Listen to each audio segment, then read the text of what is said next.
أنفسنا ومن سيئات أعمالنا من يهدي الله فلا مضل له ومن يضلله فلا هادي له ونشهد أن لا إله إلا الله وحده لا شريك له ونشهد أن سيدنا وسندنا وحبيبنا وحبيب الراحنا محمدا عبده ورسوله الذي أرسله بالحق بشيرا ونذيرا وداعيا إلى الله بإذنه وسراجا منيرا فقد قال الله تعالى في كلامه المجيد والفرقانه الحميد إن الله وملائكته يصلون على النبي يا أيها الذين آمنوا صلوا عليه وسلموا تسليما اللهم صل على مولانا محمد وعلى آل سيدنا مولانا محمد اللهم صل على سيدنا مولانا محمد وعلى آل سيدنا مولانا محمد بلغ العلا بكماله كشف الدجى بجماله حسنت جميع خصاله صلوا عليه وآله در فسانے میں تیری قطاروں کو دریا کر دیا دل کا روشن کر دیا آنکھوں کو بینا کر دیا بلغ العلا بکمالہ کشف الدجى بجمالہ حسنت جميع خصاله صلوا عليه وآله لا إله إلا الله لا إله إلا الله لا إله إلا الله سبحان الله الحمد لله لا إله إلا الله سبحان الله لا إله إلا الله لا إله إلا الله محمد رسول الله صلى الله عليه وسلم আল্লাহ রাব্বুল ইজ্জত ওয়াল জালালের দরবারে লাখো শুকর গুজার করছি যে মহান মনিব আমাদের সকলকে ইমামুল কবির জামে মসজিদে আজ 121 নম্বর জুমায় যে আল্লাহ তাআলা আমাদের সকলকে সালাতুল জুমা আদায় করার জন্য তার ঘর মসজিদে আসার তৌফিক দান করেছেন আমাদেরকে ভালো এবং সুস্থ রেখেছেন এজন্য আল্লাহর দরবারে লাখো শুকর গুজার করছি সকলে বলি আলহামদুলিল্লাহ শতকোটি দরুদ ও সালাম সরকারে দু আলম বিশ্বনবী জনাবে মুহাম্মদুর রাসূলুল্লাহ সাল্লাল্লাহু আলাইহি ওয়াসাল্লামের উপর সম্মানিত হাজিরিন আসলে আল্লাহ সুবহানাহু ওয়া তাআলা আমাদেরকে দুনিয়াতে পাঠিয়েছেন নির্ধারিত কিছু সময়ের জন্য এবং নির্দিষ্ট এবং নির্ধারিত এই সময়টা যখন আমার আপনার শেষ হয়ে যাবে তখন অবশ্যই মালাকুল মউত চলে আসবে এতে কোনো সন্দেহ নাই ঠিক কি না আল্লাহ তাআলা দুনিয়াতে আমাদেরকে পাঠিয়েছেন, আমরা ইচ্ছাকৃতভাবে কিন্তু দুনিয়াতে আসতে পারি নাই। জোর করে আসতে পারি নাই, আল্লাহ ইচ্ছা করেছেন, আল্লাহর ইচ্ছায় আমরা দুনিয়াতে এসেছি। আল্লাহ তাআলা আমাদেরকে নির্দিষ্ট কিছু সময় দান করেছেন। এই সময়টা পার হয়ে যাওয়ার সাথে সাথেই মালাকুল মউত চলে আসবে, এতে কোনো সন্দেহ নাই। মৃত্যুবরণ করতেই হবে। পৃথিবীর সমস্ত মানুষ, কে নাস্তিক, কে ইহুদি, কে নাসারা, কে বৌদ্ধ, কে খ্রিস্টান, কে আল্লাহকে মানুক চাই না মানুক, মৃত্যু যে হবে এতে সবারই বিশ্বাস রয়েছে, ঠিক কিনা? আল্লাহকে মানুক আর না মানুক, কিন্তু মৃত্যু যে হবে এতে কোনো সন্দেহ নাই। সারা পৃথিবীর সমস্ত মানুষ এক কণ্ঠে বিশ্বাস করে যে মৃত্যুবরণ করতেই হবে, এতে কোনো সন্দেহ নাই, ঠিক কিনা? তার মানে আমার মহান রবের প্রথম ক্ষমতা হলো হায়াত দান করা এবং মৃত্যু দান করা। এই দুইটা জিনিস নাস্তিক হলেও, আল্লাহকে অস্বীকার করলেও আল্লাহর এই ক্ষমতাকে কিন্তু অস্বীকার কেউই করে না। এটা অস্বীকার করতে পারে যে জীবনদাতা আল্লাহ, এটা অস্বীকার করলেও মৃত্যুদাতা যে আল্লাহ, এতে কোনো সন্দেহ নাই, এটা সবাই বিশ্বাস করে। কিন্তু আসলে তো আল্লাহ তাআলা কি শুধু মৃত্যুদাতা না, আল্লাহ তাআলা সমস্ত শক্তির অধিকারী, সমস্ত ক্ষমতার অধিকারী। আল্লাহ তাআলা জীবন দিয়েছেন, আল্লাহ তাআলা মৃত্যু দিয়েছেন, মৃত্যু দেবেন, এতে কোনো সন্দেহ নাই। হায়াত এবং মৌত এই দুইটার মালিক একমাত্র আল্লাহ তাআলা, ঠিক কিনা? সুতরাং আপনাকে আমাকে মৃত্যুবরণ করতে হবে, এতে কোনো সন্দেহ নাই। আল্লাহ তাআলা নির্ধারিত কিছু সময় দান করেছেন, আপনাকে সময় দান করেছেন, সময় দান করে দুনিয়াতে পাঠিয়েছেন, কিন্তু মৃত্যু অবধারিত। সম্মানিত হাজরিন, আল্লাহ সুবহানাহু ওয়া তাআলা বলছেন মৃত্যু তোমাদের পাকড়াও করবে, এতে কোনো সন্দেহ নেই। মৃত্যু থেকে পালিয়ে কোনো লাভ নাই। আল্লাহ তাআলা রব্বুল আলামিন বলেন, আইনামা তাকুনু ইউদরিকুমুল মাউত ওয়ালাউ কুনতুম ফি বুরুজিম মুশাইয়াদা। আল্লাহ তাআলা রব্বুল আলামিন বলেন, তোমরা যেখানেই থাকো না কেন মৃত্যু তোমাদের পাকড়াও করবেই, এতে কোনো সন্দেহ নাই। যদিও তোমরা সুদূর দুর্গের ভিতরেও অবস্থান করো, তবুও মৃত্যু তোমাদের পাকড়াও করবে, এতে কোনো সন্দেহ নাই। এজন্যই বলে, কবি বলেন, মৃত্যু থেকে যতই পালাও মৃত্যু তোমায় লইবে ঘিরি, যদিও সুদূর আকাশ পানে লুকাও সেথায় লাগিয়ে সিঁড়ি, তবুও মৃত্যু তোমাকে ধরবেই। এজন্য বলছেন যে এ মহারোগের চিকিৎসা নেই কো ঔষধ জগতে, খুঁজিয়ে ফিরে কি লাভ হবে, পারিবে না কেউ তাকে ফিরাইতে, ঠিক না? মৃত্যুকে কেউ ফিরাইতে পারবে না। মৃত্যু আপনার যখন যেখানে নির্ধারিত সময় মৃত্যু হয়ে যাবে, কোনো সন্দেহ নাই। সকল জীবকেই মৃত্যুর স্বাদ গ্রহণ করতে হবে, সকলকে মৃত্যুর স্বাদ গ্রহণ করতে হবে, আর ফিরে যেতে হবে আল্লাহ তাআলা রব্বুল আলামিনের কাছে। আল্লাহ তাআলা রব্বুল আলামিন তাই বলছেন, কুল্লু নাফসিন যায়িকাতুল মাউতি ওয়া নাবলুকুম বিশ-শাররি ওয়াল খায়রি ফিতনাতাও ওয়া ইলাইনা তুরজাউন। আল্লাহ তাআলা রব্বুল আলামিন বলেন, কুল্লু নাফসিন যায়িকাতুল মাউত, প্রত্যেক জীবকেই মৃত্যুর স্বাদ গ্রহণ করতে হবে, সকল প্রাণকেই মৃত্যুর স্বাদ গ্রহণ করতে হবে। ওয়া নাবলুকুম বিশ-শাররি ওয়াল খায়রি ফিতনাতাও ওয়া ইলাইনা তুরজাউন। আল্লাহ বলেন প্রত্যেককেই মৃত্যুর স্বাদ গ্রহণ করতে হবে। আমি তোমাদেরকে ভালো এবং মন্দ অবস্থায় রেখে তোমাদেরকে পরীক্ষা করে থাকি। আল্লাহ বলেন, ওয়ানাবলুকুম বিশ-শাররি ওয়াল খায়রি ফিতনা, আমি তোমাদেরকে ভালো এবং মন্দ অবস্থায় রেখে তোমাদেরকে পরীক্ষা করে থাকি, দেখি তোমরা কি করে থাকো। আল্লাহ বলেন, ওয়া ইলাইনা তুরজাউন, এরপরে তোমাদের সকলকে আমার কাছে আসতে হবে, এতে কোনো সন্দেহ নাই। মৃত্যুর পরে যে একটা জীবন আছে, এতে কোনো সন্দেহ নাই।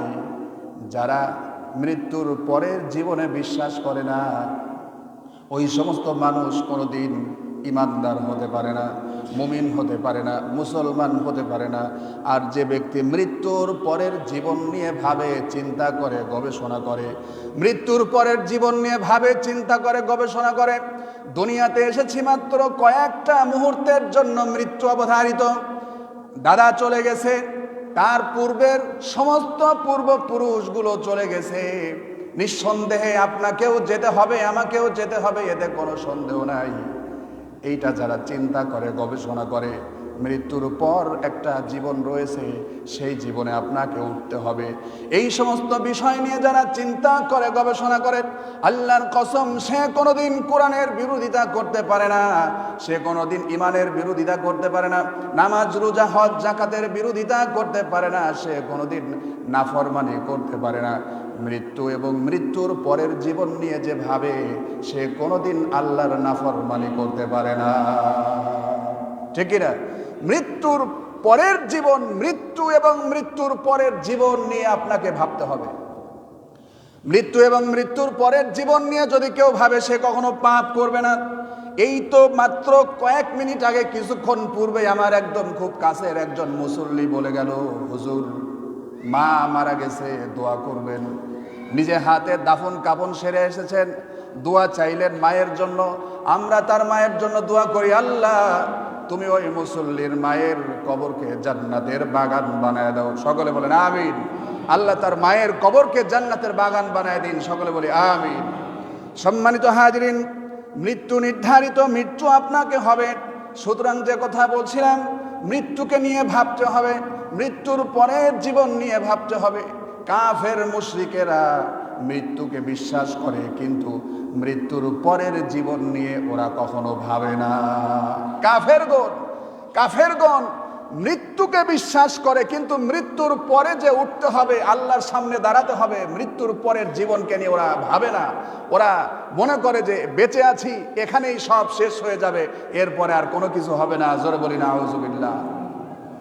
সম্মানিত হাজিরিন, মৃত্যুকে নিয়ে আপনাকে ভাবতে হবে।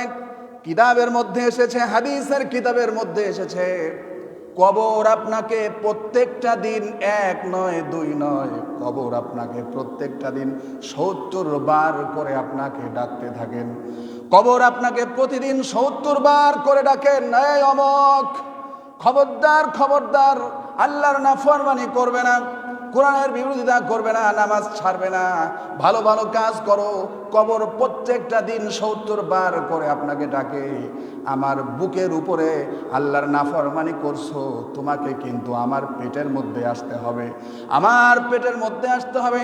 আমি তোমার কাছে কিচ্ছু চাই না, তোমার কাছে শুধু চাই তুমি নেককার হবে, পরহেজগার হবে, আল্লাহর সাথে বিরোধিতা করবে না, নাফরমানি করবে না। মা ফাতেমাতুজ জাহরা রাদিয়াল্লাহু তাআলা আনহার ইন্তেকাল হয়ে গেল। আল্লাহর রাসূলের সাহাবী কবর খনন করলেন। কবর খনন করার পর সাহাবী কবরের মধ্যে নামলেন। নামার পর কবরকে জিজ্ঞেস করছেন, বলছেন, এই কবরের মাটি, তুমি কি জানো নাকি আজকে তোমার পেটের মধ্যে কাকে রাখা হবে? তিনি আর কেউ নয়, যদিও এটার ভিতরে একটা কিছু ইখতিলাফ থেকে থাকে, তারপরেও ঘটনা থেকে শিক্ষা রয়েছে, অনেক বড় শিক্ষা রয়েছে কিতাবের মধ্যে যেভাবে এসেছে। তিনি কবরকে জিজ্ঞেস বলছেন যে, হে কবরের মাটি, তোমার পেটের মধ্যে কাকে রাখা হবে তুমি জানো নাকি? কবরের মধ্যে কাকে রাখা হবে তোমার পেটের মধ্যে? নবী করিম সাল্লাল্লাহু আলাইহি ওয়াসাল্লামের কলিজার টুকরা মা ফাতেমাতুজ জাহরা রাদিয়াল্লাহু তাআলা আনহাকে তোমার পেটের মধ্যে রাখা হবে। খবরদার কবর তুমি তার সাথে বেয়াদবি করো না। ওই জান্নাতুল বাকির মধ্যে আবার জিজ্ঞেস করছেন, হে কবরের মাটি, তোমার পেটের মধ্যে কাকে রাখা হবে তুমি কি জানো নাকি? তোমার পেটের মধ্যে এমন একজনকে রাখা হবে, তিনি হলেন জান্নাতের যুবকদের সর্দার, যুবকদের সর্দারিনী, যুবকদের সর্দার ইমাম হাসান হুসাইন রাদিয়াল্লাহু তাআলা আনহুর মাকে তোমার পেটের মধ্যে রাখা হবে, খবরদার বেয়াদবি করবা না। তারপরে আবার ডাক দিয়ে বলা হচ্ছে, তোমার পেটের মধ্যে এমন একজন মহিলাকে রাখা হবে, যিনি আর কেউ নয়, যাকে আল্লাহর রাসূল জান্নাতের সর্দারিনী বলেছেন। সেই মহিলাকে, সেই মহিষী মহিলাকে তোমার পেটের মধ্যে রাখা হবে, খবরদার কবর তুমি তার সাথে বেয়াদবি করবা না। হঠাৎ করে কবর থেকে জবাব এসে গেল যে, আমার পেটের মধ্যে কে? নবীর মেয়ে ফাতেমা কে জান্নাতের সর্দারিনী, কে জান্নাতের যুবকদের সর্দারের মা, এটা আমার দেখার বিষয় নয়। আমার পেটের মধ্যে আসতে হলে আমল নিয়ে আসতে হবে।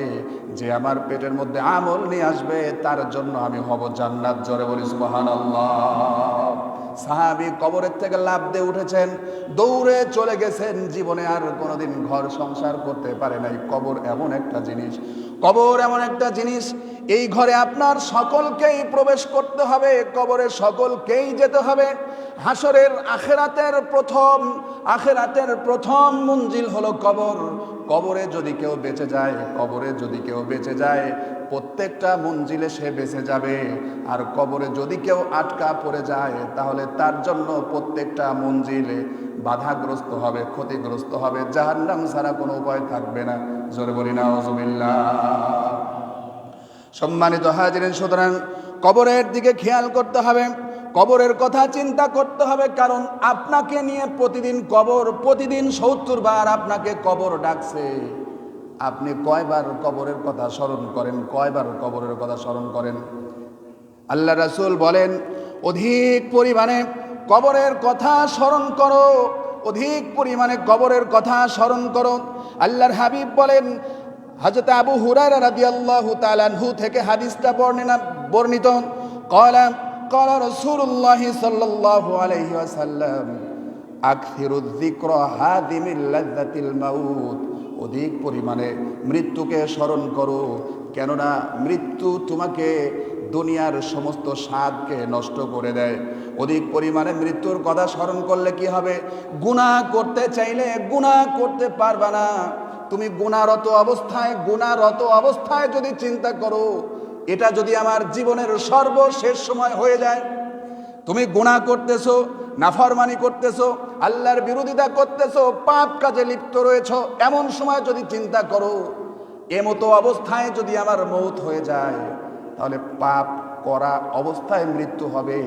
এর চাইতে খারাপ কিছু তো আর হতে পারে না। আল্লাহর কসম, ওই ব্যক্তি পাপ ছেড়ে ভালো হয়ে যাবে, কোনো সন্দেহ নাই, ঠিক না? পাপ ছেড়ে চলে আসবে।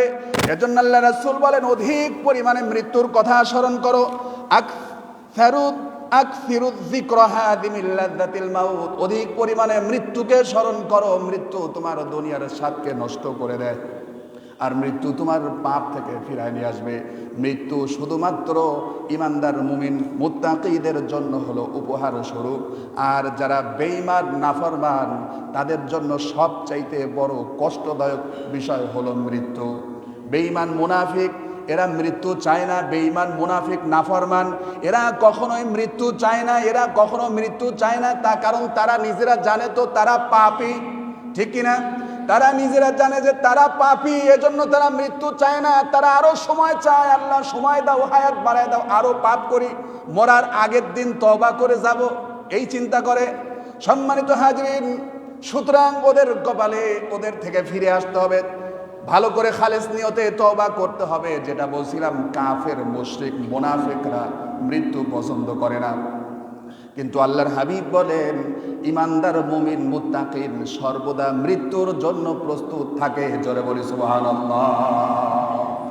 ইমানদার মুমিন মুত্তাকিন ব্যক্তি সদা সর্বদা মৃত্যুর জন্য প্রস্তুত থাকে। সব সময় অজু অবস্থায় থাকবে, অজু ছুটবে না। অজু ছুটার সাথে সাথে অজু করে নেয়, 5 ওয়াক্ত নামাজ আদায় করে, ঠিক আছে তো? 5 ওয়াক্ত নামাজ আদায় করে, নামাজ ঠিক মতো আদায় করে, 5 ওয়াক্ত নামাজ আদায় করবে, অজুরত অবস্থায় থাকবে, চিন্তা করবে এই অজু অবস্থায় নামাজরত অবস্থায় যদি আল্লাহ আমাকে মউত দেয়, তাহলে এর চাইতে উত্তম আর কোনো কিছু হতে পারে না, ঠিক কি না?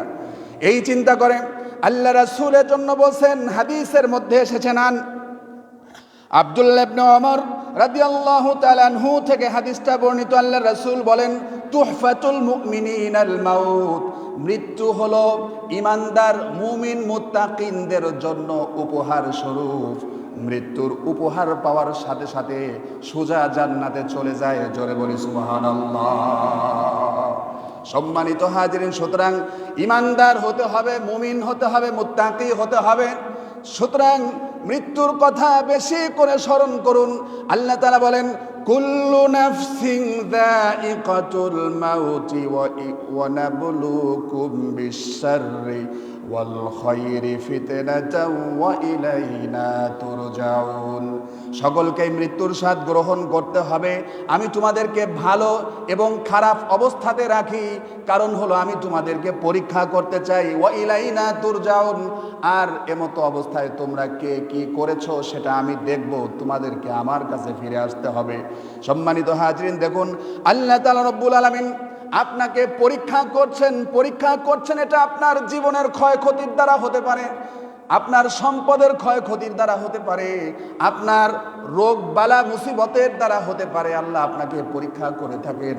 পরীক্ষায় যদি ধৈর্য ধারণ করেন, আল্লাহর উপর তাওয়াক্কুল করতে পারেন, আল্লাহর উপর ভরসা করতে পারেন, আল্লাহর উপর যদি কোনো বান্দা ভরসা করে, তাওয়াক্কুল করে, আল্লাহ তাআলা তার জন্য যথেষ্ট হয়ে যায়। জোরে বলি সুবহানাল্লাহ।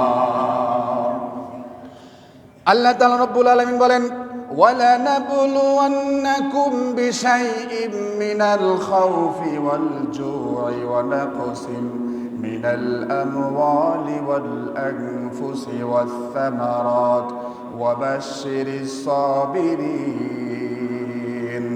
আল্লাহ তাআলা বলেন, ওয়ালানাবলুওয়ান্নাকুম, আমি তোমাদেরকে পরীক্ষা করব, বিশাইইম মিনাল খাউফ, সামান্য পরিমাণ ভয়ের দ্বারা, ওয়াল জু, ক্ষুধার দ্বারা, ওয়ানাকসিম মিনাল আমওয়াল, তোমাদের ধন সম্পদের ক্ষয়ক্ষতির দ্বারা, মিনাল আমওয়ালি ওয়াল আনফুসি ওয়াস সামারাত, ফসলের ক্ষয়ক্ষতির দ্বারা হতে পারে, জীবনের ক্ষয়ক্ষতির দ্বারা হতে পারে।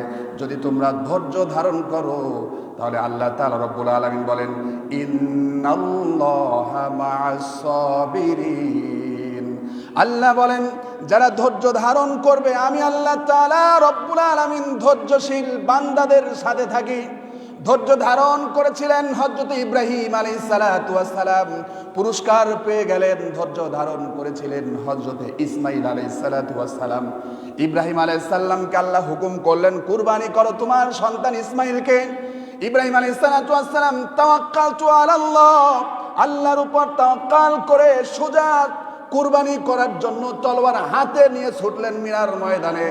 কুরবানি করলেন, আল্লাহ খুশি হয়ে গেলেন।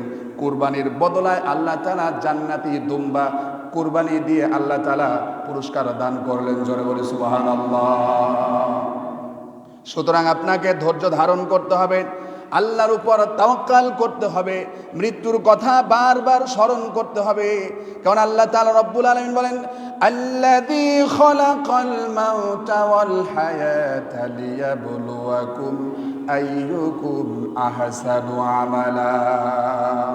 আল্লাহ তাআলা রব্বুল আলামিন বলেন, আল্লাযী খালাকাল মাউতা ওয়াল হায়াতা লিয়াবলুয়াকুম আইয়ুকুম আহসানু আমালা। তিনি তো সেই সত্তা, মহান রব, যিনি তোমার হায়াতকে সৃষ্টি করেছেন, যিনি তোমার মউতকে সৃষ্টি করেছেন। আল্লাযী খালাকাল মাউতা ওয়াল হায়াতা লিয়াবলুয়াকুম, তিনি দেখতে চান, পরীক্ষা করে দেখতে চান, আইয়ুকুম আহসানু আমালা, কে তোমাদের মধ্যে আমলের দিক থেকে উত্তম হতে পারে। আল্লাহ আপনার হায়াত সৃষ্টি করেছেন, এমনি এমনি সৃষ্টি করেন নাই। আল্লাহ বলছেন, আমি তোমার হায়াতকে সৃষ্টি করেছি, আমি তোমার মউতকে সৃষ্টি করেছি, আমি তোমাকে দুনিয়াতে প্রেরণ করেছি, তোমাকে দেখতে চাই তুমি তোমার আমলের দিক থেকে কে তোমাদের মধ্যে আমলের দিক থেকে উত্তম হতে পারে, আমি এইটা দেখতে চাই। আর এজন্যই আমি তোমাকে দুনিয়াতে প্রেরণ করেছি। জোরে বলে সুবহানাল্লাহ। এই দুনিয়াতে আসার আগে প্রত্যেকটা রূহের জন্য তিনটা স্তর রয়েছে, প্রত্যেকটা রূহের জন্য তিনটা মতান্তরে চারটা অথবা পাঁচটা, প্রথমত ধরলাম তিনটা স্তর রয়েছে। কয়টা স্তর? প্রত্যেকটা রূহের জন্য তিনটা স্তর রয়েছে। প্রথম নাম্বার স্তর হলো আলেমে আরহা। আমরা আমাদের রুহু দুনিয়াতে আসার আগে আমাদের রুহু ছিল আলেমে আরহায়। আমাদের রুহু সম্পর্কে আমার আপনার রব সব কিছু ভালো জানেন। তারপরে তিনি আবার এই রুহুকে একটা দেহ দিলেন। রুহু তো দুনিয়াতে একা একা চলতে পারবে না। রুহু দুনিয়াতে কেমনে চলবে? চলেছে আলেমে আরহায়, দেহ লাগে নাই। রুহু আলেমে আরহায় যেমনে খুশি সেমনে চলেছে, সমস্যা নেই। কিন্তু রুহু দুনিয়াতে গেলে তার তো দেহ লাগবে। এই রুহুকে আল্লাহ তাআলা একটা দেহ দান করলেন, এত সুন্দর করে আল্লাহ তাআলা বানায়া দেহ দান করলেন। এই দেহের মধ্যে আল্লাহ তাআলা রুহুকে ভরে দিলেন। জোরে বলি সুবহানাল্লাহ। এই দুনিয়াকে বলা হচ্ছে আলেমে আসবাব। একটা হলো আলেমে আরহাত, আরেকটা হলো আলেমে আসবাব, আরেকটা হলো আলেমে বারজাখ। মৃত্যুর পরে রুহু কোথায় চলে যাবে ওইটা হলো আলেমে বারজাখে চলে যাবে। মৃত্যুর পরের জীবনকে আলেমে বারজাখ বলা হয়, মৃত্যুর পূর্বের জীবনকে আলেমে আসবাব বলা হয়, দুনিয়ার জীবন। আর দুনিয়ার আগের জীবনটা হলো আলেমে আরহায়।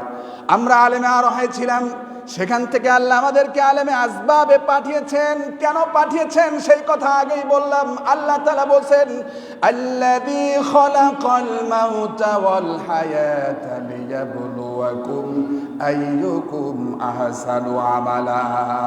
আমি তোমাদেরকে দুনিয়ায় পাঠিয়েছি, জীবন দিয়েছি, মৃত্যু দিয়েছি।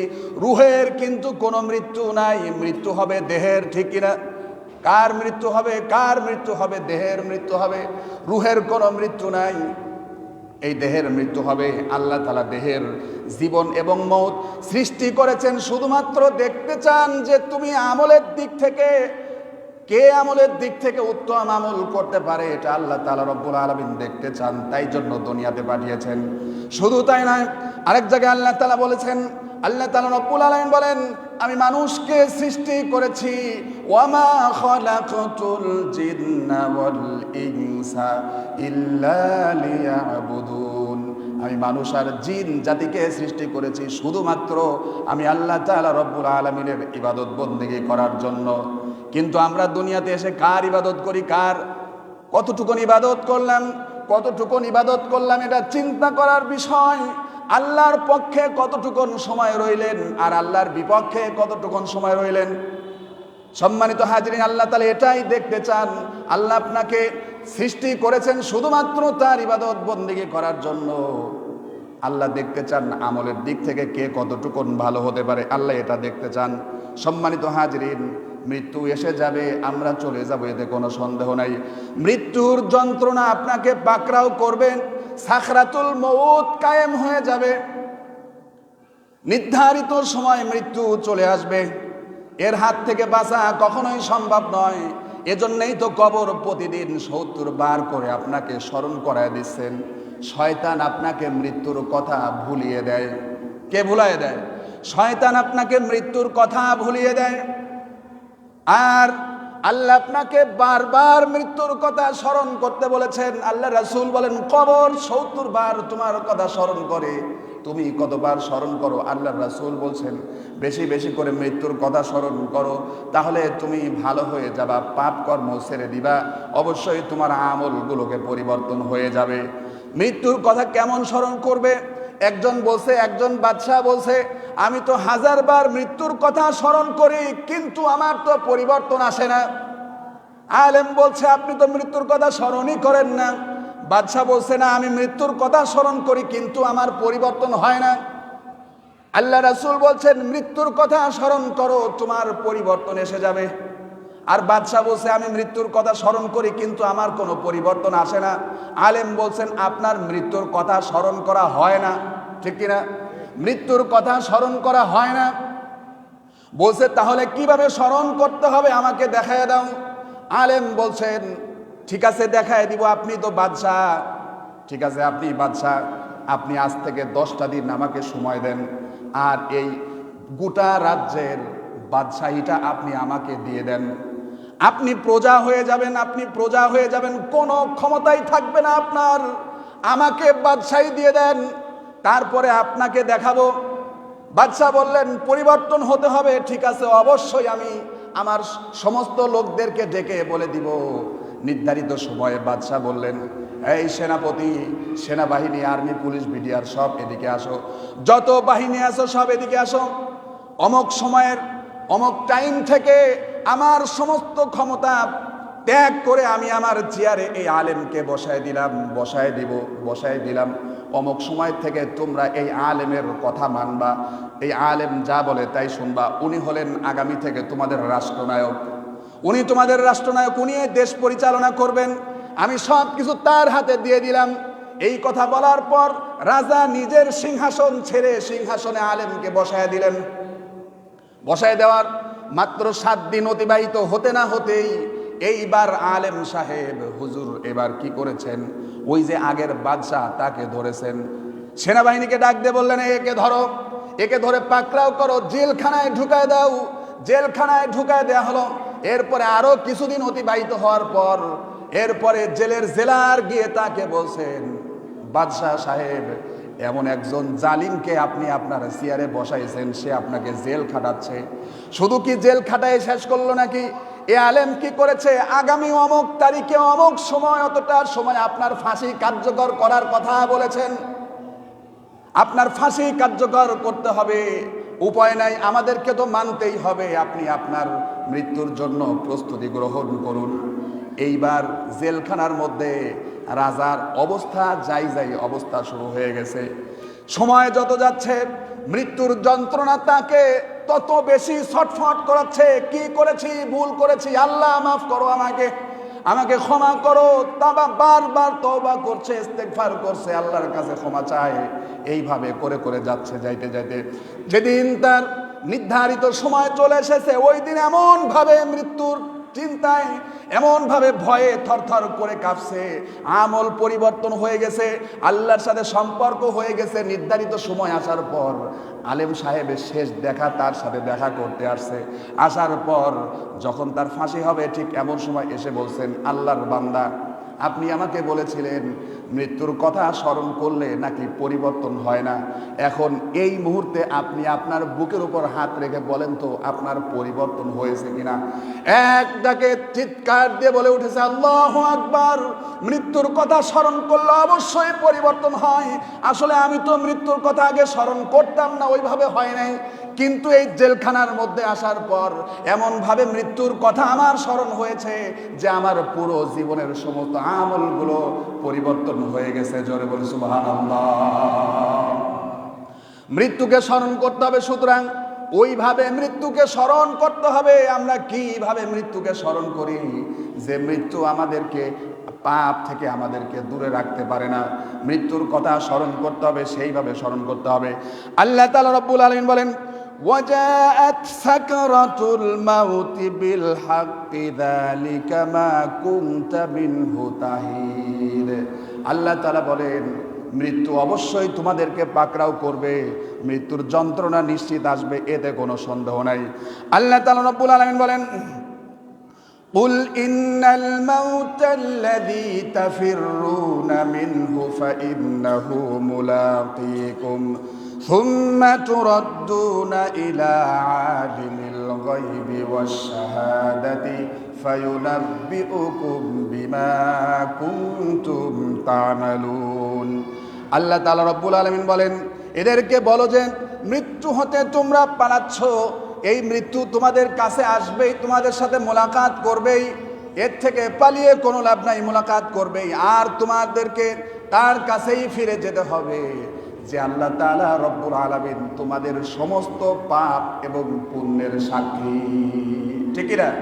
যে আল্লাহ তাআলা তোমাদের পাপ পুণ্য সব কিছুর সাক্ষী, সেই আল্লাহর সাথে তোমাদের সাক্ষাৎ করতে হবে। সম্মানিত হাজরিন, জীবন মৃত্যু হলো আগেই বলেছি একমাত্র আল্লাহ তাআলা রব্বুল আলামিনের হাতে। মৃত্যু অবধারিত আসবেই। যখন মৃত্যু এসে যাবে তখন আপনি কি বলবেন? আল্লাহ তাআলা রব্বুল আলামিন বলছেন, মৃত্যু এসে যাবে তখন আপনারা বলবেন, তখন মানুষ বলে থাকে, আল্লাহ সময় দাও, হায়াত বাড়ায় দাও। আল্লাহ তাআলা সেই কথাটা তুলে ধরেছেন। আল্লাহ তাআলা রব্বুল আলামিন বলেন, হাত্তা ইযা জাআ আহাদাহুমুল মাউতু ক্বালা রব্বিরজিউন। মৃত্যুর পর, মৃত্যু যখন হয়ে যাবে, এই সময় রূহগুলো বলতে থাকবে, আল্লাহ হাত্তা ইযা জাআ আহাদাহুমুল মাউত, মৃত্যু যখন এসে যাবে তখন তারা বলবে, ক্বালা রব্বিরজিউন, হে আল্লাহ তাআলা তুমি আমাদেরকে পুনরায় আবার জীবন দান করো, আবার জীবন দান করো। এই কথাটা আল্লাহ তাআলা আরেক জায়গায় আবার তুলে ধরেছেন। আল্লাহ তাআলা রব্বুল আলামিন বলেন, ফায়াকুল রব্বি লাউলা আখখারতানি ইলা আজালিন করিব ফাআসাদ্দাকা ওয়া আকুম মিনাস সালিহিন। আল্লাহ তাআলা রব্বুল আলামিন বলেন, মৃত্যু যখন এসে যাবে তখন তারা বারবার কাকুতি মিনতি করে আল্লাহর কাছে বলবে, আল্লাহ হায়াত বাড়ায় দাও, সময় বাড়িয়ে দাও, ফাসাদ্দাকা ওয়া কুম মিনাস সলিহিন। কিছু নেক কাজগুলো করে আসি, নেক কাজগুলো করা হয় নাই। বারবার আত্মীয়তার হকগুলো নষ্ট করেছি, প্রতিবেশীর হক নষ্ট করেছি। আয় আল্লাহ তাআলা, বিশেষ করে তোমার হক নষ্ট হয়ে গেছে, সৎ কাজ করতে পারি নাই মাবুদ, হায়াত বাড়ায় দাও, ফিরায় দাও, সময় বাড়িয়ে দাও, আমরা তোমার নেক কাজগুলো করে আসি। আল্লাহ তাআলা রব্বুল আলামিন বলেন, ওয়ালাই ইউআখিরুল্লাহু নাফসান ইযা জাআ আজালুহা ওয়াল্লাহু খাবীরুম বিমা তা'মালুন। আল্লাহ তাআলা বলেন, মৃত্যুর সময় যখন নির্ধারিত হয়ে নেমে আসবে তখন আর কাউকে বিন্দু পরিমাণেও সময় বাড়ায়া দেওয়া হবে না। সুতরাং সময় থাকতেই আমলকে পরিবর্তন করতে হবে।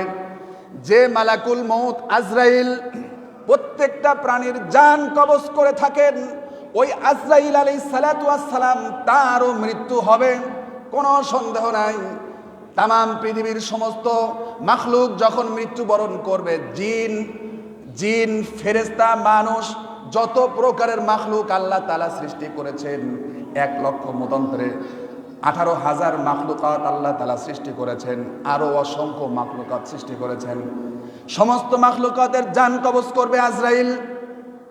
যখন সব কিছু মরে যাবেন, সবার জান যখন কবজ করা হয়ে যাবে, তখন আল্লাহ তাআলা মালাকুল মউতকে জিজ্ঞেস করবেন, এই মালাকুল মউত আজরাইল, দুনিয়াতে আর কে জীবিত আছে, আর কে বেঁচে আছে, আর কে বেঁচে আছে? পুরো লৌহে কলমের মধ্যে আর কে বেঁচে আছে? বলবে জিব্রাইল বেঁচে আছে, মিকাইল বেঁচে আছে, ইসরাফিল বেঁচে আছে, আর আমি আজরাইল বেঁচে আছি। আল্লাহ বলবেন, মালাকুল মউত জিব্রাইলের জান কবজ করো। এরপরে জিব্রাইলের জান কবজ হয়ে যাবে। তারপরে ইসরাফিল আলাইহিস সালাম, কিয়ামত কায়েম হয়ে যাবে। ইসরাফিল আলাইহিস সালাতু ওয়াস সালামের সিংগায় ফু দেওয়ার পর ইসরাফিল আলাইহিস সালাতু ওয়াস সালামের জান কবজ করা হয়ে যাবে। সমস্ত ফেরেশতাদের জান কবজ হয়ে যাবে। আল্লাহ তাআলা আজরাইলকে আবার প্রশ্ন করবেন, এখন কে বাকি আছে? আজরাইল বলবে, ইয়া রব, আপনি আছেন আর আমি আছি। তামাম লৌহে কলমের মধ্যে কোনো ফেরেশতাও জীবিত নাই, কেউ বেঁচে নাই, শুধুমাত্র আপনি আর আমি, আপনি আর আমি ছাড়া আর কেউ জীবিত নাই। আল্লাহ বলবেন, মালাকুল মউত আইনা মালাকুল মউত, মালাকুল মউত তুইও মরে যা। আল্লাহ তাআলা নির্দেশ করবেন, তুইও মরে যা। বলার সাথে সাথে মালাকুল মউত আজরাইল আলাইহিস সালাতু ওয়াস সালাম নিজের জান কবজ করা শুরু করে দেবেন। জান কবজ করা কতটা কঠিন আজরাইলও সেদিন বুঝবে। আজরাইল আল্লাহর কাছে বারবার ফরিয়াদ করবে, আল্লাহ তাআলা, আগে যদি জানতাম যে আমার জান আমারই কবজ করা লাগবে, তাহলে কোনোদিন আমি তোমার এই দায়িত্ব গ্রহণ করতাম না। এমন কঠিন সময় আসবে। এরপরে আজরাইল আলাইহিস সালাতু ওয়াস সালাম নিজের জান কবজ করে ছেড়ে দেবেন, আল্লাহর কাছে দিয়ে দেবেন। জান কবজ হয়ে যাবে, সব মরে যাবে, কেউ থাকবে না, কেউ থাকবে না, শুধুমাত্র থাকবেন একমাত্র আল্লাহ তাআলা। জোরে বলি সুবহানাল্লাহ। সমস্ত ক্ষমতা ধুলের সাৎ হয়ে যাবে, কিচ্ছু থাকবে না, সব মরে যাবে। ও মুসলমান, কার পিছনে দৌড়াচ্ছ? কোন নেতার পিছনে দৌড়াও? আজকে যদি তুমি অমক নেতা তমক নেতার পিছনে দৌড়াও, কিন্তু আসলে অমক নেতা তমক নেতা তো মুসলমানের নেতা হতে পারে না। মুসলমানের নেতা হবে বিশ্ব নবী মুস্তাফা, ঠিক না? মুসলমানের নেতাকে বিশ্ব নবী মুস্তাফা আহমদ মুস্তাফা মুহাম্মদ মুস্তাফা সাল্লাল্লাহু আলাইহি ওয়াসাল্লাম, তিনি তো আপনার আদর্শ। তিনার সুন্নতগুলো আঁকড়ে ধরতে হবে, তিনি আপনার আদর্শ। আল্লাহ রাসূল বলেন, যদি কোনো ব্যক্তি আমার সুন্নতের উপর আমল করে, আল্লাহর নাফরমানি না করে যদি কেউ মুমিন মুত্তাকিন হয়ে যায়, তার জান কবজটা হবে কত সুন্দরভাবে। শিশু বাচ্চা, দুধের বাচ্চা মায়ের কোলে দুধ পান করতে করতে যেভাবে ঘুমায় যায়, দুধের বাচ্চা মায়ের কোলে দুধ পান করতে করতে যেভাবে নিজের অজান্তেই ঘুমায় যায়, একজন জান্নাতি ইমানদার মুমিন মুত্তাকিনের জান ওইভাবে কবজ করা হবে। আজরাইল জান্নাত থেকে এমন একটা রুমাল নিয়ে এসে মুমিন মুত্তাকির নাকের সাথে ধরবে। কোন ফাঁকে? ওই যে দুধের বাচ্চা দুধ পান করতে করতে যেভাবে ঘুমায় গেছে, ইমানদার মুমিন মুত্তাকিনের জান এমন ভাবে কবজ করা হবে যে সে নিজেও টের পাবে না। জোরে বলি সুবহানাল্লাহ। আর যদি কাফের হয়, মুশরিক হয়, ক্ষুধাদ্রোহী হয়, নাফরমানি হয়, আলেম বিদ্বেষী হয়, কোরআন বিদ্বেষী হয়, নামাজ বিদ্বেষী হয়, হয় কিনা এরকম? অসংখ্য নামধারী মুসলমান আছে, কোরআনের বিরোধিতা করে, নামাজের বিরোধিতা করে। এদের বাউলরা ছিল, ওরাও তো নিজেদেরকে মুসলমান দাবি করেছে, কোরআনের সাথে নাফরমানি করেছে, নামাজ রোজার সাথে নাফরমানি করেছে। ওরা মারেফতের নাম করে মুসলমানের ইমানকে ধ্বংস করেছে, মারেফতের নাম করে মুসলমানের ইমানকে ধ্বংস করেছে। আপনাকে খেয়াল করতে হবে আপনার রাসূল কেমন ছিলেন, তিনি কি জীবনে এক ওয়াক্ত নামাজ ছেড়েছেন কিনা, আপনার রাসূল কেমন আমল ছিলেন তার, আপনাকে একমাত্র তারই অনুসরণ করতে হবে। আল্লাহ তাআলা রব্বুল আলামিন বলেন, কুল ইন কুনতুম তুহিব্বুনাল্লাহা ফাত্তাবিউনি ইউহিব্বুকুমুল্লাহু ওয়া ইয়াগফির লাকুম যুনুবাকুম ওয়াল্লাহু গফুরুর রহিম। আল্লাহ বলেন, যদি তোমরা আমাকে ভালোবাসতে চাও, আমার রাসূলের অনুসরণ করো। যদি আমার রাসূলের অনুকরণ করো, তাহলে তোমাদের জীবনের সমস্ত গুনাহ খাতাগুলোকে আমি আল্লাহ তাআলা মাফ করে দিব। জোরে বলি সুবহানাল্লাহ। সম্মানিত হাজিরিন, মুসা আলাইহিস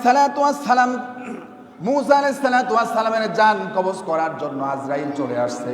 আসার পর দরজার সামনে দাঁড়িয়ে গেছে, গিয়েই বলছে, মুসা, আল্লাহর পয়গম্বর, এদিকে আসেন, আপনার জান কবজ করব। এমন সময় মুসা আলাইহিস সালামকে এমনিই তো রাগী নবী বলা হয়। কি নবী? রাগী নবী বলা হয়। মুসা আলাইহিস সালামের সব থেকে বেশি রাগ। একবার এক কিবতে কি এক থাপড় মেরে একবারে মেরে ফেলেছে। একজনকে এক ঘুষি মারছে, সাথে সাথে মরে গেছে। রাগী নবী ছিলেন। সম্মানিত হাজিরিন, মুসা আলাইহিস সালামের জান কবজ করার জন্য এসেছেন। কি জন্য এসেছো? জান কবজ করতে এসেছি। এক থাপড় মেরে দিয়েছেন আজরাইলকে। থাপড় মারার সাথে সাথে এক ঘুষিতে যদি কারোর জান চলে যায়, এক থাপড় মেরেছেন আল্লাহর পয়গম্বর, থাপড় মেরেছেন এক ফেরেশতাকে, তাও সামান্য ফেরেশতা। সামান্য কেন বলি? কারণ হলো আল্লাহ তাআলা মানুষের গোলাম বানিয়েছেন ফেরেশতাকে। জোরে বলি সুবহানাল্লাহ। মানুষের খেদমতে নিয়োজিত ফেরেশতারা, তামাম সৃষ্টির শ্রেষ্ঠ সৃষ্টি হলো আশরাফুল মাখলুকাত মানুষ। জোরে বলি সুবহানাল্লাহ। কিন্তু আপনাকে সেই মর্যাদায় যেতে হবে, ফেরেশতার মর্যাদা চাইতেও মানুষের মর্যাদা অনেক বেশি। জোরে বলি সুবহানাল্লাহ। আজরাইলকে থাপ্পড় মেরেছেন, আজরাইলের চোখ ছুটে পড়ে গেছে, হাতের উপর পড়ে গেছে। আজরাইল এক চোখ দিয়ে আরেক চোখকে দেখতেছে, হায় হায় কি হলো, বিপদ। এক চোখ ছুটে পড়েছে হাতের উপরে চোখ ধরে বসে আছে দাঁড়িয়ে, কি হলো? আর এক চোখ দিয়ে চোখ দেখতেছে, হায় হায় কি হলো। উড়ে চলে গেছে আল্লাহর কাছে, আল্লাহ কার কাছে তুমি শেষ পর্যন্ত পাঠাইলা? আগে তো আজরাইল জান কবজ করতে আসতো, সরাসরি রূপ নিয়ে আকৃতি ধারণ করে আসতো। এখন যেন আজরাইলকে দেখা যায় না। এখন তো ওসিলা নিয়ে মানুষ মারা যায়, কিন্তু আগে কিন্তু ওসিলা নিয়ে মারা যেত না। এসে জিজ্ঞেস করতে, এই তোমার মরণের সময় হয়ে গেছে, তুমি শুয়ে পড়ো, তোমার জান কবজ করা হবে। সম্মানিত হাজিরিন, যে কথা বলছিলাম, আজরাইল তার চোখ নিয়ে উড়ে চলে গেলেন আল্লাহর কাছে। আয় আল্লাহ তাআলা, কার কাছে পাঠাইলা যে আমাকে এক থাপ্পড় মেরে আমার চোখ সুদ্ধা উপড়ায় দিয়েছে, চোখ সুদ্ধা উপড়ায় দিয়েছে। আল্লাহ তাআলা বলেন, নিশ্চয় তুমি কোনো ভুল করেছো, অন্যথায় আমার পয়গম্বর তো তোমাকে থাপ্পড় মারার কথা নয়। বলে, কি ভুল করেছি? আল্লাহ বলেন, নিশ্চয় কোনো ভুল করেছো। ও তো যে ভুল করে তার কি ভুলের কথা মনে থাকে নাকি? যে ভুল করে তার কাছে কিন্তু ভুল ধরা পড়ে না। আল্লাহ বলেন, ভুল করেছো। উনি চিন্তিত হয়ে গেলেন যে আল্লাহ কি ভুল করেছি, জানায় দাও। আল্লাহ জানায় দিচ্ছেন প্রত্যেকটা। আল্লাহর হাবিব বলে দিয়েছেন, সমস্ত কালামের শুরুতে হবে সালাম। কালামের শুরুতে কি? কালামের শুরুতে হবে সালাম। আল্লাহ তাআলা বলছেন, তুমি আমার পয়গম্বরের জান কবজ করতে গিয়েছো, অথচ তুমি তাকে সালাম দাও নাই। জোরে বলি সুবহানাল্লাহ। সালাম না দেওয়ার কারণে আমার পয়গম্বর তোমাকে থাপড় মেরেছে, যাও তোমার চোখ ভালো করে দিলাম, আবার যাও আমার পয়গম্বরের কাছে গিয়ে বলো, সালাম দিয়ে বলবা তোমার জান কবজ করার জন্য এসেছি। এরপরে আমার পয়গম্বর যদি মৃত্যুবরণ করতে চায় জান কবজ করবা, আর অনুমতি না দিলে তুমি ফিরে আসবা। এই কথা বলে দিলেন। আজরাইল আলাইহিস সালাতু ওয়াস সালাম চলে আসলেন জান কবজ করার জন্য। এসে বলছেন, আসসালাতু ওয়াসসালামু আলাইকা ইয়া মূসা কালিমুল্লাহ। সালাম যখন দিয়েছে এবার দরজা খুলে দিলেন, আসো। কি হয়েছে?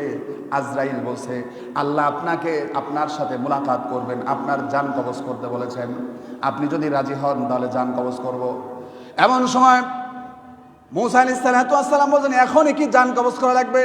সাথে সাথে আজরাইল আলাইহিস সালাতু ওয়াস সালাম বলছেন, আপনার হাতটা একটা উট অথবা ষাঁড়ের গায়ের উপরে রাখেন, আপনার হায়াত বৃদ্ধি করে দেয়া হবে। আপনার হাতের নিচে যত পশম পড়বে প্রত্যেকটা পশমের বিনিময় 1 বছর করে করে আপনার হায়াত বৃদ্ধি করা হবে। মূসা আলাইহিস সালাতু ওয়াস সালাম বলছেন, এই যে লং টাইম হাতের নিচে লক্ষ কোটি কোটি পশম পড়বে, তার বিনিময় 1 বছর করে হায়াত দেয়া হবে। এই হায়াতের পরে কি হবে? আজরাইল বলছেন, এরপরে আপনার জান কবজ হবে। তার মানে জান কবজ হবেই, এতে কোনো সন্দেহ নাই। মূসা আলাইহিস সালাতু ওয়াস সালাম বলছেন, যেহেতু মৃত্যুবরণ করতেই হবে তাহলে তুমি এখনই জান কবজ করে নাও। জোরে বলে সুবহানাল্লাহ। সম্মানিত হাজিরিন, সুতরাং মৃত্যু নির্ধারিত, লক্ষ বছর হায়াত আপনি পাবেন না। আপনাকে আল্লাহ তাআলা যতটুকুন হায়াত দান করেছেন, এই হায়াত শেষ হয়ে যাবে, মৃত্যু চলে আসবে। সুতরাং এই মৃত্যু থেকে আপনাকে পূর্ববর্তী যারা মৃত্যুবরণ করেছে তাদের থেকে শিক্ষা নিতে হবে। মৃত্যুবরণ করার সাথে সাথে সব শেষ হয়ে যাচ্ছে, সুতরাং বাকি থাকতেছে আমার আপনার আমল। এই আমলকে পরিবর্তন করতে হবে, এই আমলকে আমলওয়ালা হতে হবে। সেক্ষেত্রে আপনাকে কোরআনের পক্ষে থাকতে হবে, রাসূলের পক্ষে থাকতে হবে, কোরআন হাদিস দিয়ে নিজেকে পরিচালিত করতে হবে, সমাজকে পরিচালিত করতে হবে।